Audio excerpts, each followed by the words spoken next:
It was earlier than my usual arrival home, but my boss and I both left work early that Friday. As I turned into my driveway, I noticed an unfamiliar SUV backing out.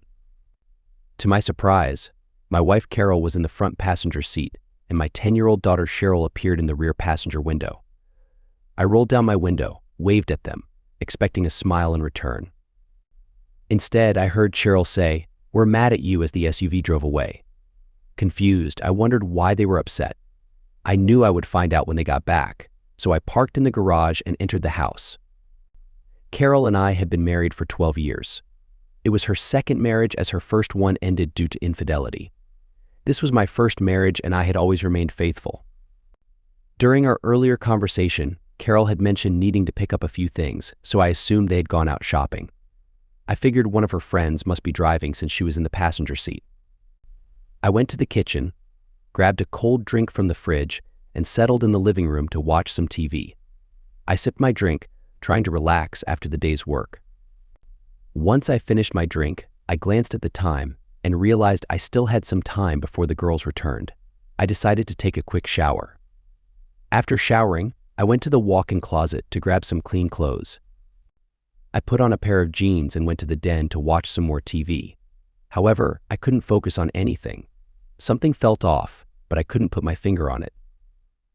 I went back to the bedroom and looked around, but nothing seemed out of place. I checked the bathroom and noticed Carol's bathrobe was missing from the back of the door. Maybe it was in the laundry. As I walked out, I noticed the absence of her makeup and girly items on the bathroom counter. Puzzled, I shook my head, walked out, and scanned the bedroom. Still nothing amiss. I then went to the closet and froze. Most of her clothes were gone. How did I not notice this before? I stared at the empty clothing rods, completely taken aback. In a daze, I slowly backed out of the closet and approached our shared dresser. I opened the drawers on her side, only to find them completely empty. In a state of panic, I rushed to Cheryl's room. Almost all of her belongings were gone: clothes, toys, even her bedding. I frantically searched the rest of the house. I noticed a few missing items like small porcelain statues, an antique clock, and 3 oil paintings. On the kitchen counter, there were Carol's keys, phone, and credit cards, which I hadn't noticed before. I picked up her phone and realized everything had been erased. I checked our computer, but it was gone. I opened the safe and discovered that the jewelry had been taken too. My birth certificate, social security card, and some important documents were thankfully still there, but our marriage license had been ripped into pieces. Carol had left behind a note: "It's all yours," along with a power of attorney for selling the house. What had she done, and why? I hurried back to the bathroom to retrieve my phone, hoping for some answers. Luckily, all my data was still intact. I tried logging into our investment and bank accounts, but to no avail. It seemed all the passwords had been changed. In desperation, I contacted Carol's parents to see if they knew anything. "Hello," answered her father. "Have you heard from Carol? Of course. Where is she?" "We don't know. All we know is that she thinks you're not a good person and she couldn't bear another divorce. So she left with Cheryl." Why? What happened? I couldn't comprehend the situation unfolding before me. "You know very well what happened. Don't ever call here again." I stared at my phone for a moment before placing it down. I returned to the office and went through every single piece of paper, searching for any clue. I even checked the paper shredder for any unshredded leads. By midnight, I had found nothing. The following morning, I sifted through the papers once again, feeling lost and exhausted. I combed through the closet, attic, garage, and even her car, but apart from a few remaining clothes, she had successfully erased any trace of her and Cheryl from our home. At 8 a.m., I called the police, hoping for their assistance. Unfortunately, since she left voluntarily, they couldn't do much. They sympathized with my situation and filed a report, but it didn't provide any immediate solutions. Feeling helpless, I stumbled through the following days, reaching out to our friends, but I could only contact a few due to the lack of numbers on my phone and Carol's wiped clean device. I even went door to door in our neighborhood, inquiring about her whereabouts. When walking became impractical, I drove to the friends I couldn't reach on foot. I called her brothers, but instead of help or answers, I received threats of violence if I ever contacted them again. On Monday morning, I briefed my boss about the situation, and then I called our investment counselor. He was surprised by my call. She emptied the account. Sam, he informed me. My name is Sam, short for Samuel Conley. She told me you both decided to move, and she claimed you had left before her. I had no reason to doubt her. Numbly, I made my way to the bank to verify his statement. To my dismay, all 3 accounts, checking, savings, and vacation fund, were completely empty. Feeling utterly lost, I went to work and spoke at length with my boss. He shared a similar story of his sister's experience, where her husband returned weeks later with most of what he had taken. His advice was to wait it out, as whatever issue Carol had would likely resolve itself. The police informed me that since she left willingly, my options were limited. The only way to secure access to Cheryl was through a court order, but without knowing their whereabouts or state, obtaining one seemed impossible. As for the money, I was informed that if I filed for divorce, I could take legal action to obtain my fair share. For the next 3 months, I lived in a state of despair. I wallowed in sadness, worry, and tears. There was no trace or communication from them. Cheryl's school could only confirm that Carol had taken her records. I visited her parents' house twice, but the second time resulted in me being forcibly removed and threatened with arrest if I returned. Christmas arrived, and I spent 3 days sitting down the street from their house, hoping Carol and Cheryl would show up. Unfortunately, they never did. It was a somber holiday season, especially after I had decorated our home with lights and set up a tree, anticipating their return. Having hit rock bottom, drained both mentally and physically, I recalled the expression, "get busy living or get busy dying." I was tired of feeling like a lifeless shell. "Hey boss, I need some time off," I declared as I entered his office with determination. He asked when and for how long, and together we discussed various vacation options. He shared stories of the 12 ocean cruises he and his wife had been on, some lasting up to 3 weeks. He convinced me that being on a ship in the middle of the vast ocean, surrounded by nothing but water, would offer a rejuvenating break from reality. 2 weeks later, I embarked on my very first ocean cruise. To fund it, I sold Carol's car, although it felt like a small price to pay. Arriving in Galveston on departure day, I marveled at the massive cruise ship before me. It was unlike anything I had ever seen. Within just 12 hours of being on board, I discovered that cruise ships were a magnet for meeting new people. Women seemed to appear everywhere, and although I wasn't actively seeking any romantic connections, it was hard to ignore the friendly and approachable atmosphere. It must have been the unique environment that made it so conducive to making connections. During the first night's dinner, I found myself seated at a table for 6. There were 2 married couples and a single woman named Grace Wyndham. Grace and I ended up sitting next to each other and struck up a pleasant conversation during dinner. Afterward, the group attended a live stage show together. Since Grace enjoyed the show, we decided to stay for the second performance. It was a surprising delight, and we enjoyed watching it side by side. The following day was a sea day, providing ample opportunity for Grace and me to spend time together by the pool. We chatted and got to know each other over a couple of hours. That evening, we had a formal dinner on board. Although I didn't have a tux, I wore my only suit. I was seated at a table for 6, joining another married couple, an elderly gentleman, and 2 women. Everyone except me was dressed formally and looked stunning. They were experienced cruisers who referred to formal nights on the ship as prom nights. We were scheduled to have 2 of these nights during the trip. The 2 women were close friends traveling together. They exuded charm, wit, and a slight playful edge. They openly shared their love for cruising as a way to have fun and let loose. I found myself engrossed in their conversation, and they seemed equally interested in getting to know me. After dinner, the 3 of us went to the bar on the top deck. We had a great time, dancing and enjoying ourselves until late at night. The atmosphere became more relaxed, and we started having deeper conversations. I felt lucky to be in bed with both of them, experiencing this level of intimacy for the first time in over a decade. I must admit, I used to have some biases. The idea of 2 men being together didn't appeal to me, but seeing 2 women together was always intriguing. The reality exceeded my fantasies. I loved getting closer to each of them after they had shared their affection with each other, and I took my time exploring each person individually.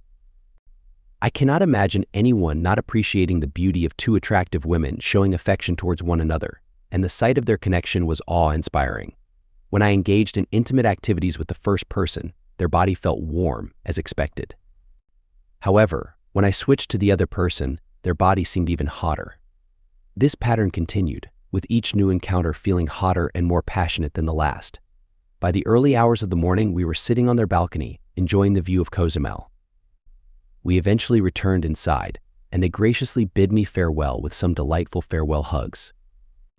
I made my way back to my cabin and quickly fell asleep, not realizing that I never actually set foot in Cozumel. The following evening, as I stood in line waiting to be seated for dinner, thoughts of the previous night flooded my mind. Suddenly, Grace Wyndham from our first encounter tapped me on the shoulder. "Are you dining with anyone specific?" she asked. "I'm not sure. They might be," I replied. "We have an extra seat at our table." "Thank you. I'd love to join." I followed her to the table, which consisted of the same group as before. The dinner was fantastic, as was the show that followed. In fact, there were 2 performances that evening, and Grace and I were captivated by both. The talented individuals behind the show continued to impress us. After the second performance, I suggested that we have a drink together on the top deck. Grace agreed, and we danced a couple of times before settling down to talk and enjoy our drinks. Suddenly, a young man approached our table who looked vaguely familiar. "Excuse me, sir. Would you mind if I asked this young lady to dance?" he politely inquired. I glanced at Grace and noticed the excitement in her eyes, indicating that she was eager to dance with him, whether I minded or not. "Of course not," I replied as I got up from my seat. He took Grace's hand and escorted her to the dance floor. I watched them dance, marveling at the way they moved together. It was as if they had been dancing together their whole lives. I couldn't help but compare myself to him, feeling envious of his youthful charm, grace, and talent on the dance floor. Just as their dance came to an end, I made up my mind to return to my cabin and allow Grace to enjoy herself with this young man. After all, there were plenty of other opportunities for me to meet new people. I stood up as they approached, but before I could speak, Grace playfully slapped the young man on the shoulder. "Why weren't you ever this gentlemanly when you were growing up?" she joked before turning her attention to me. "Sam, this is my son, Michael." "Michael, this is Sam Conley, your son?" I asked, completely taken aback. "How old were you when you had him?" 5, they both burst into laughter, then we all took a seat. "Actually, I was 17, Grace replied. Judging by Michael's appearance, he seemed to be around 21, which would make Grace only a few years older than me. The 3 of us sat and talked for a long time, getting to know each other better. It turned out that Michael was the lead male singer in the ship's shows, and this cruise was Grace's first time watching him perform before his contract ended. In 2 weeks, he would begin rehearsals for a new Broadway musical. At 3 in the morning, I decided to leave them to their conversation and made my way back to my cabin. We were going to be docking in Honduras in a few hours, but I never ended up setting foot there either. The late nights were catching up with me, and I needed some rest. The next few days seemed to pass by in a blur as we visited the Cayman Islands and Jamaica. I chose to remain on the ship during those excursions. Over the course of the cruise, I had the pleasure of spending intimate moments with 4 remarkable women, including Grace from the previous night. No wonder cruising was popular among single individuals. It seemed that Grace was also enjoying herself during the cruise. I saw her a few times and noticed that she was accompanied by different men each time. I thought to myself that I should definitely go on more cruises in the future. On the evening before we were set to dock back in Galveston, my cabin phone rang. It was Grace. "I haven't seen you around much lately," she said.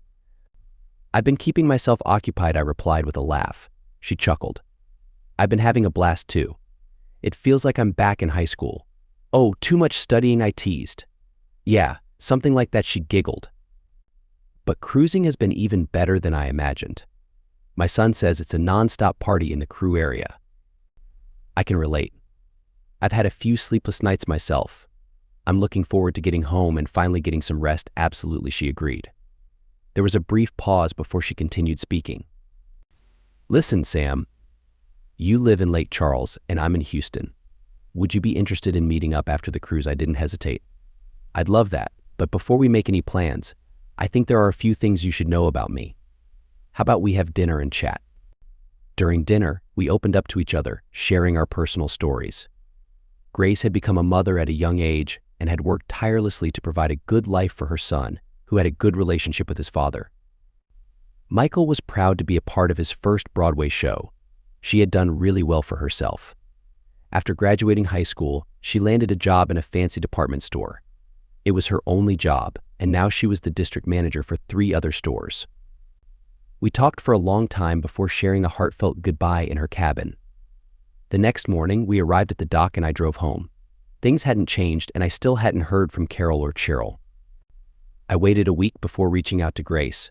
We ended up spending the next weekend together, and the next, and many weekends after that.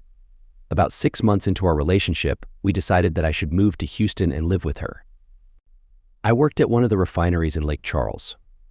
I spoke to my boss and asked him to look into the possibility of transferring me to our Houston refinery.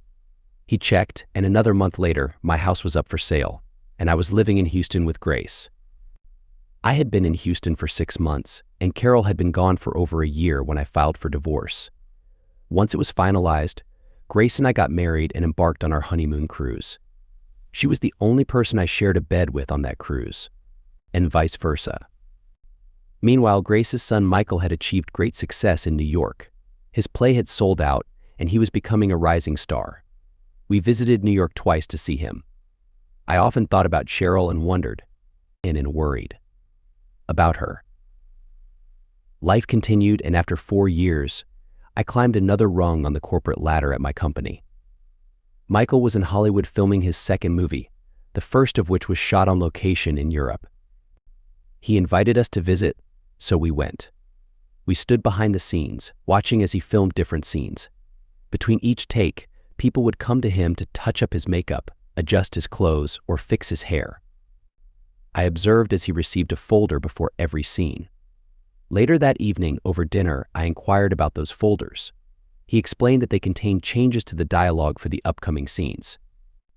It made me curious about the lady who delivered them to him. Her name is Carol, and she brings the folders before each scene. Why do you ask? She looks oddly familiar. Neither Grace nor Michael noticed the turmoil I felt, suppressing the uneasy feeling rising in my chest. Grace and I were riding back to the hotel in the studio's provided limo. She looked at me. What's wrong? The lady who gives Michael the dialogue changes. Carol, is my ex-wife. Carol, you're joking. No, I'm serious. Oh my goodness. What will you do? I have no idea. The rest of the evening was spent in silence. The next day, Grace returned to the studio while I stayed at the hotel. When she came back, she handed me a piece of paper. What's this? Carol's address and phone number. Michael's agent got it for me. Does Michael know why he didn't ask? And I didn't tell him. I just told him I wanted it. I stared at the paper. Go on. Go. You know you have to. I'll be here when you return. An hour later, a cab dropped me off at the address Grace had given me. I climbed up the stairs slowly, my heart pounding rapidly. Standing before apartment 206, I rang the bell. No response. I rang it again. The door opened, revealing my daughter. We gazed at each other until I finally spoke. Why do you hate me? You know why. What are you doing here? Answer my question. I walked into the apartment without resistance. Because you cheated on Mom. Who told you I cheated? I saw her glance over her shoulder. After Carol's first husband was caught cheating, she divorced him. Now, apparently I was accused of the same. Jimmy did. Who's Jimmy? Jimmy Wilson. You know who he is. He worked in your office for 2 years. No one named Jimmy Wilson has ever worked in my office. Where is he at this point? Cheryl looked over my shoulder. I turned and noticed a closed door. As I started to open it, Cheryl tried to stop me. He's sleeping. I opened the door and saw a man buttoning his shirt. He appeared shocked. Who are you? I asked. Who the heck wants to know? I do. Well, who the heck are you? Don't you recognize me? Heck no. Should I? Yes. You should. What the heck are you talking about? I've never seen you in my life. I moved closer to him. Take a closer look. Are you sure you don't recognize me? I told you I've never seen you before.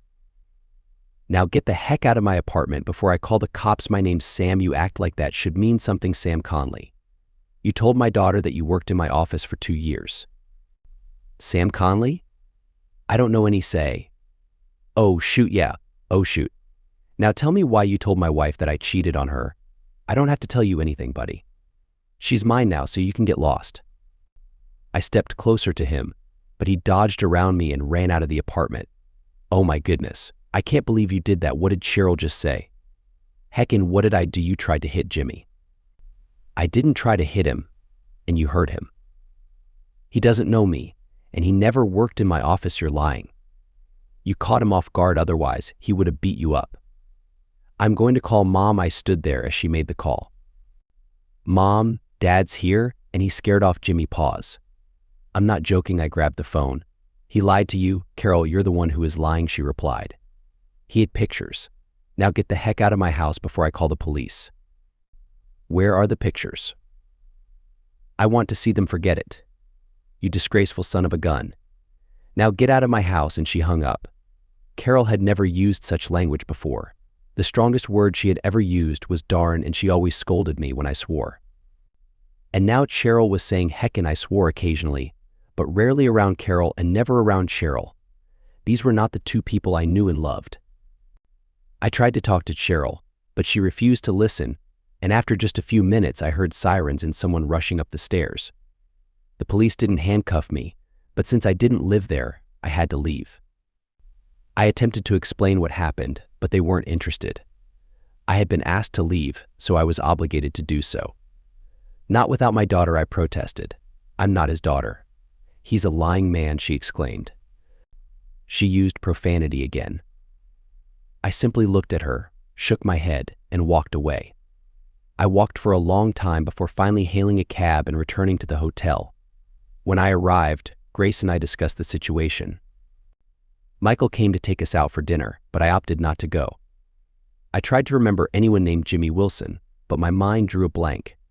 I called my previous boss, who I knew would be able to help. It was after work hours, so I called his home. "Hello, Sammy. What's up?" he greeted when he answered. "Not much, Lou. How are things?" "You know how it is. Same old, same old." "What can I do for you? Do you remember a guy named Jimmy Wilson working at the plant?" "No, but that's not saying much. There are plenty of people I never knew, and still don't know, at the plant. Why?"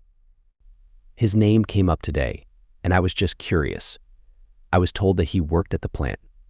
Can you find out if it's important? I can try it is." "Lou, all right. Give me a couple days to ask around." Shortly after hanging up with Lou, my phone rang. "Hello, you rotten cheater. How did you find us?" Apparently, she had kept my number all these years. "Oh, hello, Carol. It's been a while. How have you been?" Sarcasm dripped from each word. "Screw you. Stay away from us." "Got it? Stay away. Cheryl is my daughter, and I want her in my life." "He lied, Carol. Your boyfriend, husband, or whatever he is, lied." "No, he didn't. He showed me pictures of what? Of whom? Screw you, you lousy son of a gun. Now get out of my house," and she hung up. Bad breath. Her language had certainly gotten colorful, as well as descriptive. When Grace and Michael returned, she told me that she hadn't told Michael about any of this, but I could if I wanted to. So I did. His first words were, "Your poor daughter. I feel so sorry for her." "Oh my goodness, Sam. Do you want me to get her fired?" No. She might just run again, and I want to find out why she left. As it turns out, I'm glad she did, because otherwise I wouldn't have met your mother. But she stole my daughter and turned her against me, and I want to try to fix that. They have no idea that I know you, so let's keep it that way for now. Let them wonder about how I found them. We talked for a bit longer before he left. Grace went back to the studio the next day, but I stayed away. I didn't want Carol to see me. I wasn't ready to get the authorities involved yet, and I now knew where they were. So I felt relatively safe in leaving until I got my ducks in a row. So Grace and I flew home. The first thing I did was talk to my attorney. He would contact a colleague in California to determine our next course of action. As a minimum, he could go after my share of the money. 3 days later, Lou called. I found out that Jimmy Wilson worked in our railyard for a few months. He was recommended for the job by his cousin, David Jacobson. Do you remember him? I certainly do. He was a photographer in the public affairs office. He was a sleazeball, and I caught him putting a pill in Cindy Smith's drink at the Christmas party one year. I turned him in, and he went to jail for a while. That's him. Well, I've been told by those who remember that little incident that he made some threats against you. He did, but I ignored them, and him maybe you should have taken him a bit more seriously. Rumor around the plant is that he and his cousin Jimmy Wilson cooked up some plot to screw you over. Now, admittedly, this was all a long time ago and memories are a bit hazy, but there may have been something to it. Do you have his address and phone number? He chuckled. I figured you might want it, so I just happen to have it right here. Apparently, Wilson took off to parts unknown, however, not anymore. I know where he is.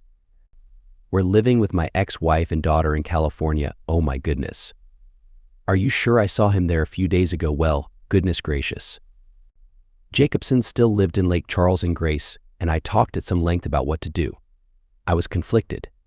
If it had been their plan to come between Carol and me, it worked beautifully. But in all honesty, I came out better for it. I no longer had a wife who left me without making any effort to ascertain if the cheating accusations were true or not. Apparently, I was presumed guilty because she caught her first husband doing it. But there was Cheryl to consider. Did I want to rekindle a relationship with her after seeing the way she defended Gibson and vilified me? Of course I did. She's my daughter and was only 10 when this thing started. Grace knew me pretty well, so knew that I would be paying Jacobson a visit. The next morning, we drove to Lake Charles and checked in to a motel. At noon, I rang Jacobson's doorbell. His wife answered. May I help you? Are you Mrs. David Jacobson? Yes. Who are you? My name is Samuel Conley.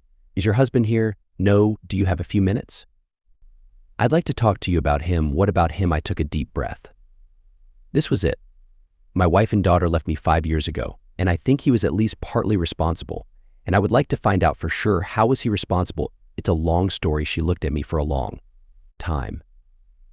I have no idea why I'm doing this, but come in. She ushered me into the living room and indicated the sofa. I sat. Now, Mr. Conley, you have the floor, I told her. The whole ball of wax. When I finished, we just sat and looked at each other.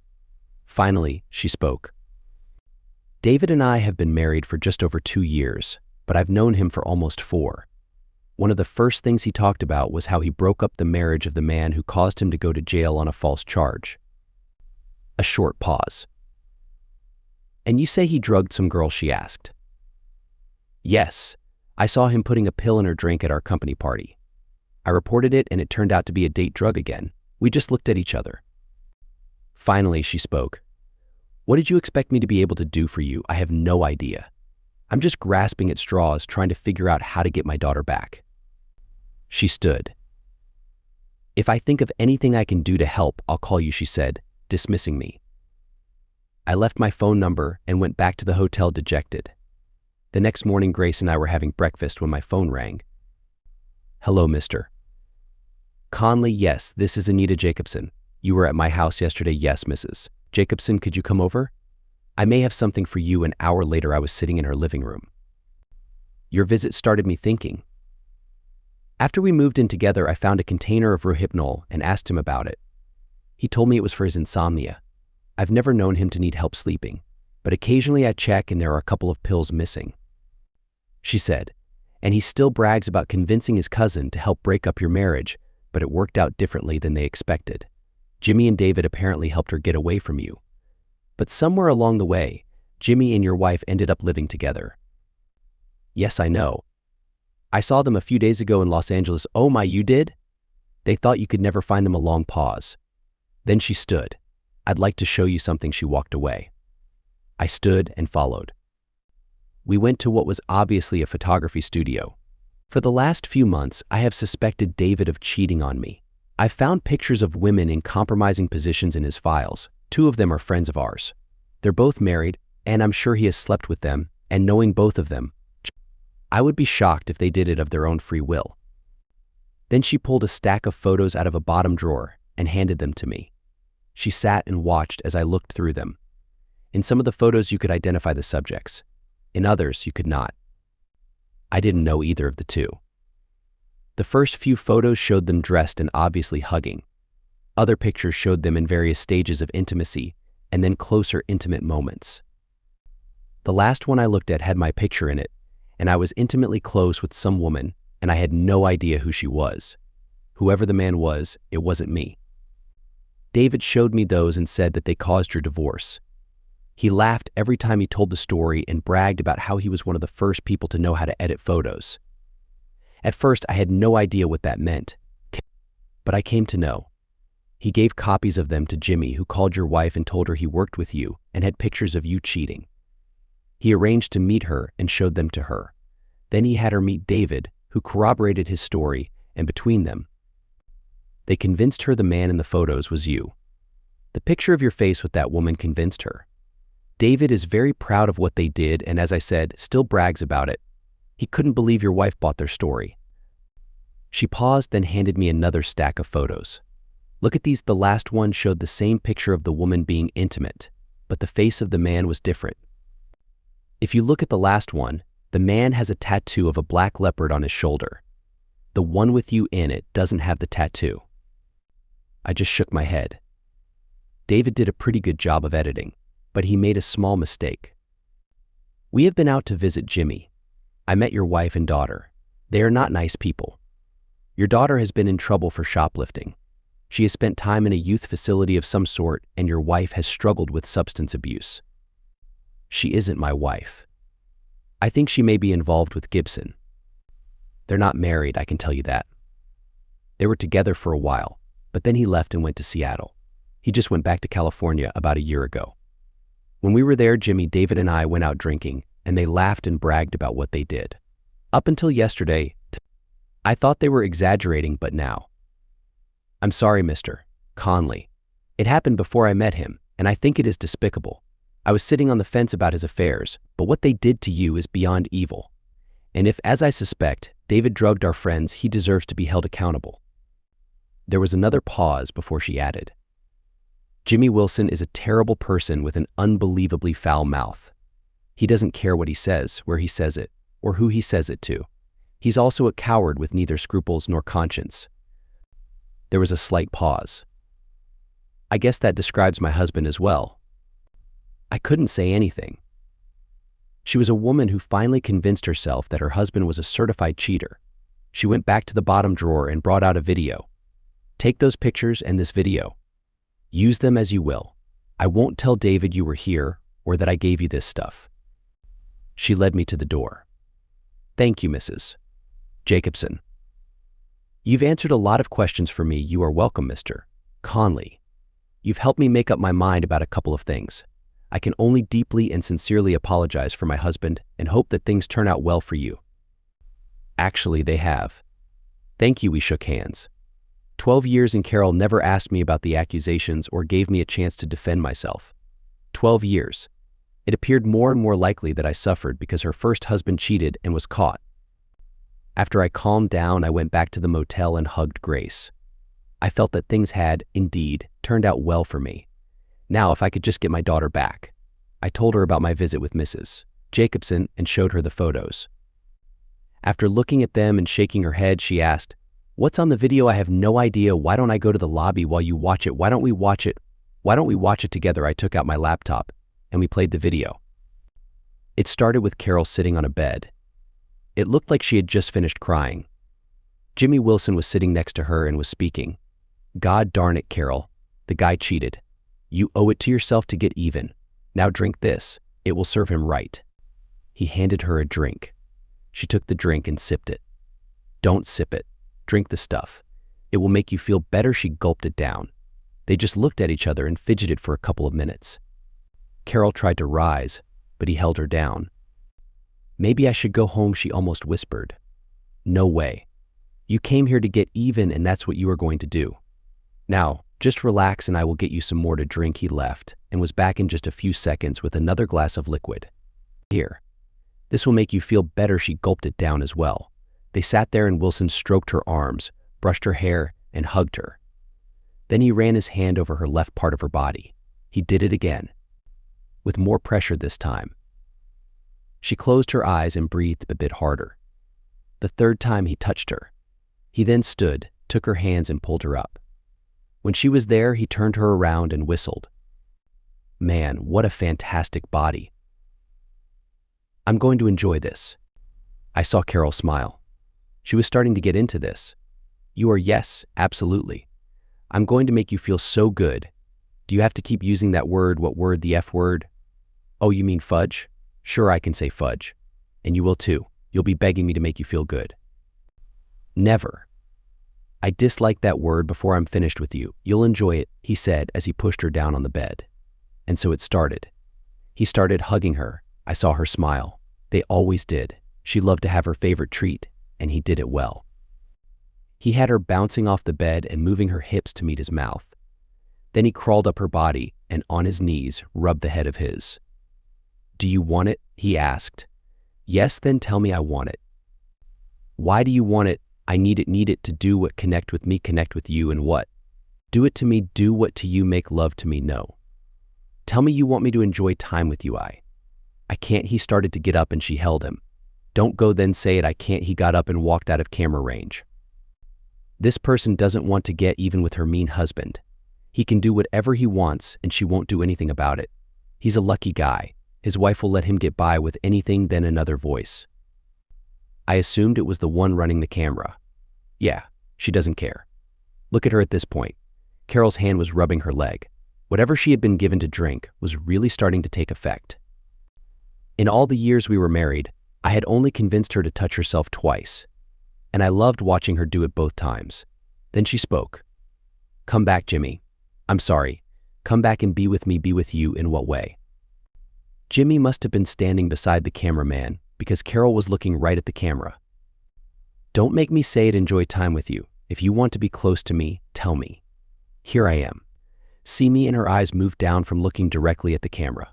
Watch me. I'm being intimate just for you. I want to connect with you, but you have to ask for it. Oh, God, bring it to me. Be with me and I'll say it now, or you'll never get it and your mean husband will keep doing whatever he wants and you won't be able to stop him. All right. All right. Connect with me. Be with me and connect with Maine. Jimmy got back on the bed and knelt over her. Her hand left her leg and reached for him. Now what do you want? I want to be close, as she moved her hips up trying to meet him and get close. What do you want and where do you want it? Oh God, I've already said it. No, you haven't. Now tell me I want you in my heart, she almost yelled. Why? So we can connect. At that point he embraced her and she screamed. Then they both got their wishes. They stayed close for several minutes before lying next to each other, exhausted. Well, said the voice behind the camera, that should serve him right, and my screen went black. Both Grace and I just sat there. Carol certainly didn't have trouble expressing intimacy anymore. They drugged her, Sam. The guys drugged her, said Grace so softly I could barely understand her. Yeah, I stood and walked to look out the window at Contraband Bayou flowing by. I felt Grace standing beside me. But she put herself in that situation, I said. She still didn't deserve to be drugged. There was a long pause. What happens now, I'm not sure, but I think we're going to California and then to the police. Both of us took some additional time off from work. 3 days later, I again rang Carol's doorbell. It was mid-afternoon. Cheryl, once again, opened the door. Oh, it's you. Yes, it's me, and you and I are going to talk. Forget you. You can't tell me what to do in the first place. Clean up your mouth. In the second place, you are my daughter and a minor. I have every right to take you out of here. And if you don't sit down and talk to me, I will do exactly that. Now sit down. She did. Where's your mother? Out, don't be rude. Now, where's your mother? Jimmy is picking her up from work. When will they be back? Pretty soon. If they don't stop for drinks, do they do that often? Almost every night, and leave you alone. Yeah. No big deal. Why aren't you in school? I didn't go. Why? I don't enjoy it. I paused and looked at her before I asked my next question. How long were you in the youth facility? What?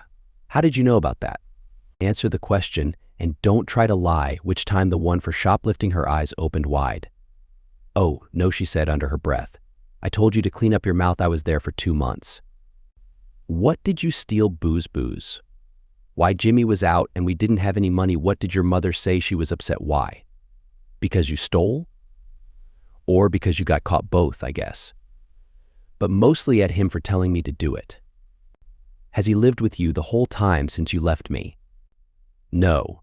After all our money was gone, he disappeared and was gone for a couple of years. He came back last year. Why did your mother take him back? I don't know. Feeling sorry for herself, I guess, or lonely. When he left, she started drinking. A lot. She still does. Several times she told me she was going to call you, but every time she started drinking some more and never did. She had a couple of boyfriends, but they never lasted long. Okay. First, let me tell you something I said. I love you. I always have. I always will. Jimmy Wilson never worked in my office. Never. His cousin, David Jacobson, I know you've met him and his wife. Her eyes went wide in surprise again before she nodded. It was obvious to her that I knew a lot about them. Well, one time at a party, I saw him put drugs in a girl's drink, so I reported him, and he went to jail. When he got out, he promised to get even with me, so he and Jimmy Wilson showed your mother some pictures of two people doing what they weren't supposed to be doing. One of the pictures showed my face, but it was edited. Do you know what editing is? Of course I do. I'm not dumb, but how do we know it wasn't you? Because it's the truth and I've never lied to you, but if it's the truth, why didn't Mom talk to you? That one of the questions I would like to have asked her, but she never gave me the chance. I don't know, Dad.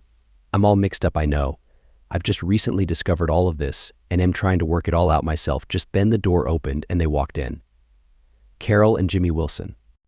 I jumped up and we just looked at each other. Carol, I said calmly, I told you to leave us alone, you cheater. Now get yourself out of my house. I'm not the one who cheated. You are then, I looked at Wilson. Isn't that right? I don't know what you're talking about. Now get out of here before I break your neck, Mom, said Cheryl as she rushed to her mother. I think you might want to listen to Dad. He's got nothing to say that I want to hear. Come on, Mom. Listen to him, then softer. Please, a long pause as Carol glared at me. You have 3 minutes.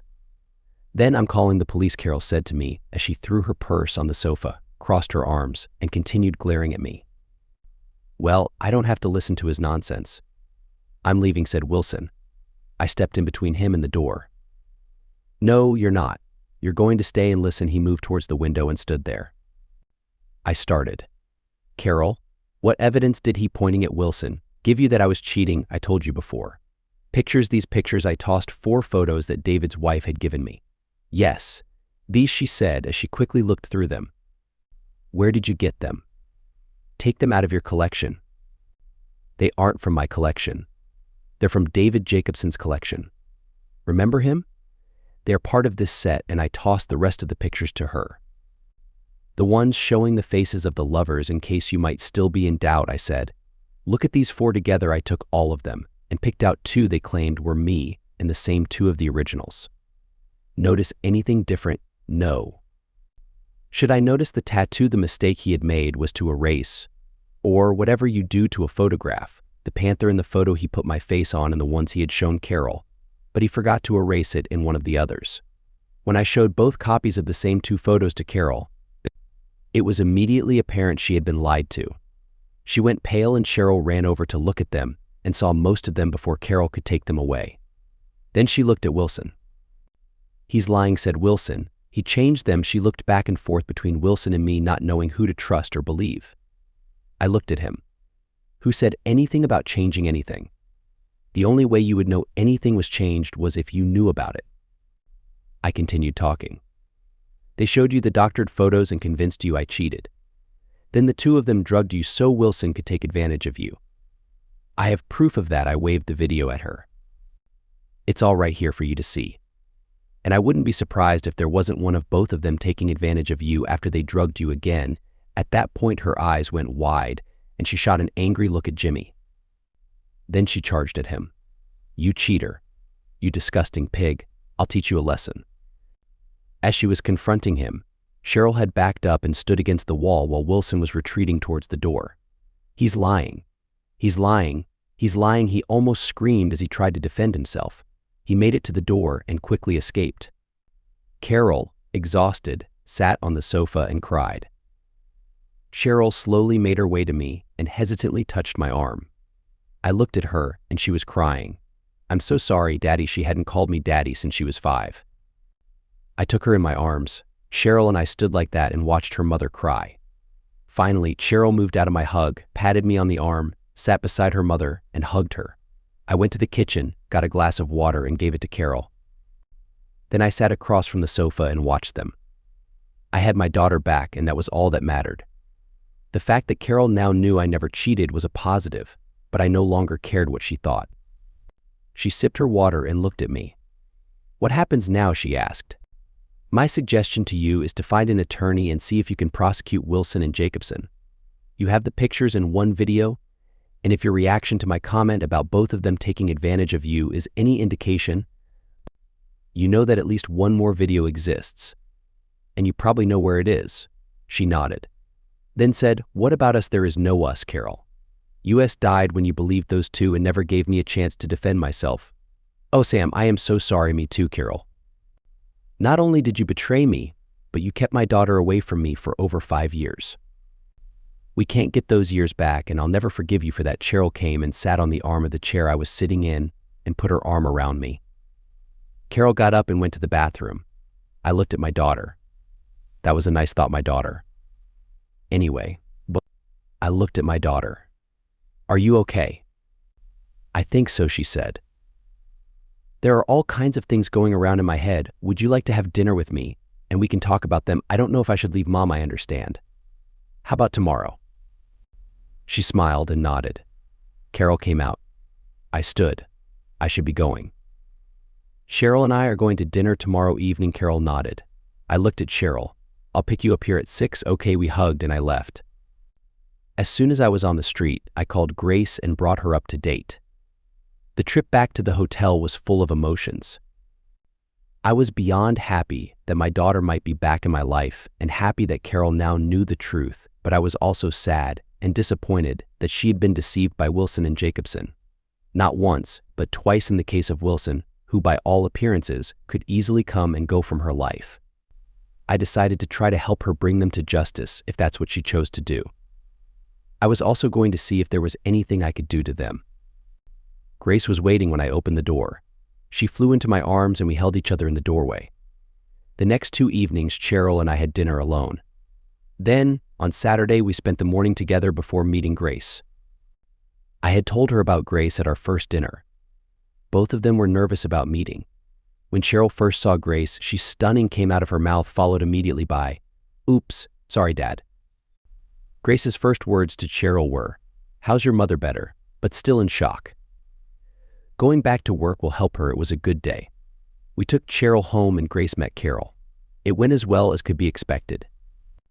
I told Carol and Cheryl that the next day, Sunday, Grace and I had made arrangements for a VIP tour of one of the studios and asked if Cheryl wanted to come with us.